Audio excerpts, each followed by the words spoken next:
चर्चित गायिका ज्योति मगरको जेन्जी आन्दोलन किन भयो शीर्षकको फेसबुक स्टाटसले सामाजिक सञ्जाल तताएको छ। जेन्जीलाई विभिन्न राजनैतिक दल, समूह र व्यक्तित्वसँग जोडेर 11वटा बुँदा मार्फत उनले व्यङ्ग्यात्मक शैलीमा टिप्पणी गरेकी छन्। ज्योतिको स्टाटस कुनै साधारण मनोरञ्जनात्मक टिप्पणी मात्र नभई जेन्जी आन्दोलन पछाडिको सामाजिक राजनैतिक असन्तोषको मनोविज्ञानलाई व्यङ्ग्यको ढाँचामा प्रस्तुत गर्ने प्रयास गरेको देखिन्छ।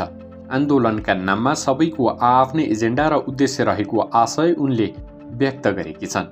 उनले युवाहरूका विभिन्न स्वार्थलाई जोडेर आन्दोलनको उद्देश्यमाथि प्रश्न उठाएकी छन्। देशको चिन्ता गर्ने इमान्दार युवाहरूको पक्षलाई भने उनले अपवादमा राखेकी छन्। जेन्जी आन्दोलन किन भयो? यस्ता छन् उनले उल्लेख गरेका 11 बुँदामा कारणहरूको सूची। टिकटकर जेन्जी, मोबाइलमा उपद्रव गरेर पैसा कमाउन। कलाकार जेन्जी, युट्युबबाट डलर कमाउन। रासोपाका जेन्जी, रवि लामिछानेलाई जेलबाट निकाल्न।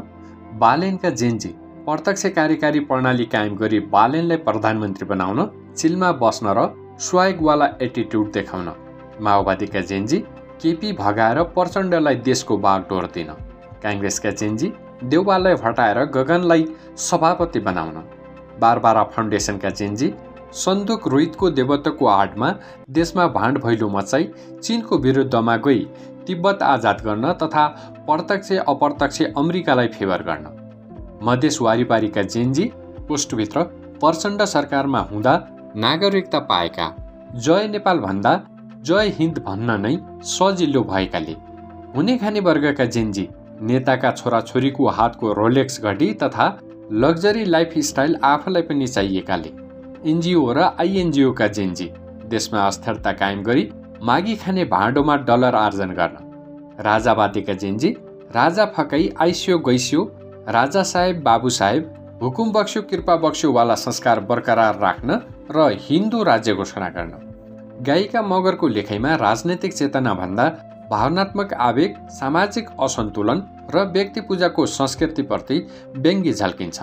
उनले सोझै आन्दोलनमा सहभागी युवाहरूलाई वर्गीकृत गरेर आन्दोलनमाथि प्रश्न उठाउनुका साथै उनीहरूको उद्देश्य र निहित स्वार्थबारे शङ्का प्रकट गरेकी छन्। दुःख व्यक्त गर्दै उनले अन्तमा लेखेकी छन्, अपवादमा कोही चाहिँ आम जेन्जी थिए जसलाई देशको चिन्ता थियो। व्यथितिको विरुद्धमा आवाज बुलन्द गर्नु थियो। शान्तिपूर्ण आन्दोलन गरी सरकारलाई खबरदारी गर्नु थियो। दुर्भाग्य उनीहरूकै अगाडि निर्दोषहरू ढले, उनीहरूकै अगाडि देश चल्यो। डरैडरमा यो पोस्ट लेखेको उल्लेख गर्दै उनले आफूले कमेन्ट नपढ्ने भएकाले गाली गर्नेहरूलाई जति गाली गरे पनि गर्नु भनेकी छन्। स्टाटस पोस्ट गरेपछि गायिका मगर प्रशंसा र आलोचना दुवैको केन्द्रमा छन्। धेरैबाट समर्थन पाए पनि कतिपयले कमेन्टमा एमाले सम्बन्ध जेन्जीको प्रसङ्ग किन उल्लेख नगरेको भनेर सोधेका छन्।